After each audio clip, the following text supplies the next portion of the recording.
মই বৰ্তমান বদৰপাত কৰি মোৰ ভাইটি সাইদুৰ ৰহমান অচেতন হৈ যায়। তাৰপিছত আমি নগৰবেৰা মেডিকেলত লৈ যাওঁ। নগৰবেৰা মেডিকেলত মৃত্যু বুলি ঘোষণা কৰিছে। ইয়াৰ পিছত আমি ঘৰত লৈ আহোঁ। ঘৰত লৈ আহি তেওঁৰ বিয়া পাতিছিল। তেওঁৰ এজনী ঘৈণীয়েক আছে আৰু এটা ছোৱালী সন্তান আছে আৰু তেওঁ গৰ্ভৱতী। ল'ৰাটোৰ নাম কি? ল'ৰাটোৰ নাম সাইদুৰ ৰহমান। আৰক্ষীক খবৰ দিছে নেকি?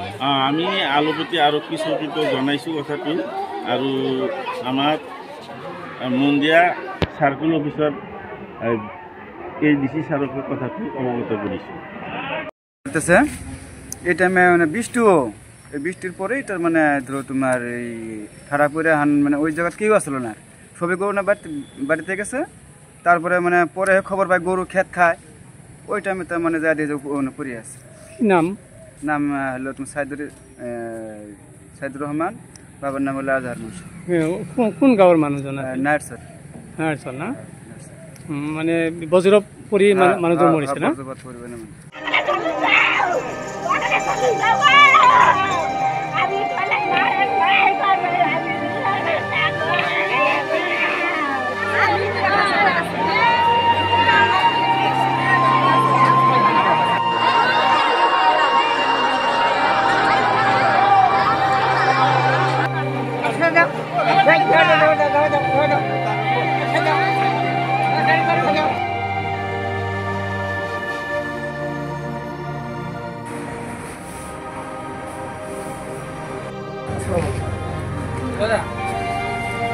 মই বৰ্তমান বদৰপাত কৰি মোৰ ভাইটি সাইদুৰ ৰহমান অচেতন হৈ যায়।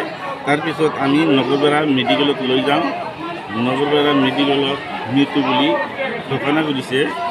ইয়াৰ পিছত আমি ঘৰত লৈ আহোঁ। ঘৰত লৈ আহি তেওঁৰ বিয়া পাতিছিল। তেওঁৰ এজনী ঘৈণীয়েক আছে আৰু এটা ছোৱালী সন্তান আছে আৰু তেওঁ গৰ্ভৱতী। ল'ৰাটোৰ নাম কি? ল'ৰাটোৰ নাম সাইদুৰ ৰহমান। আৰক্ষীক খবৰ দিছে নেকি?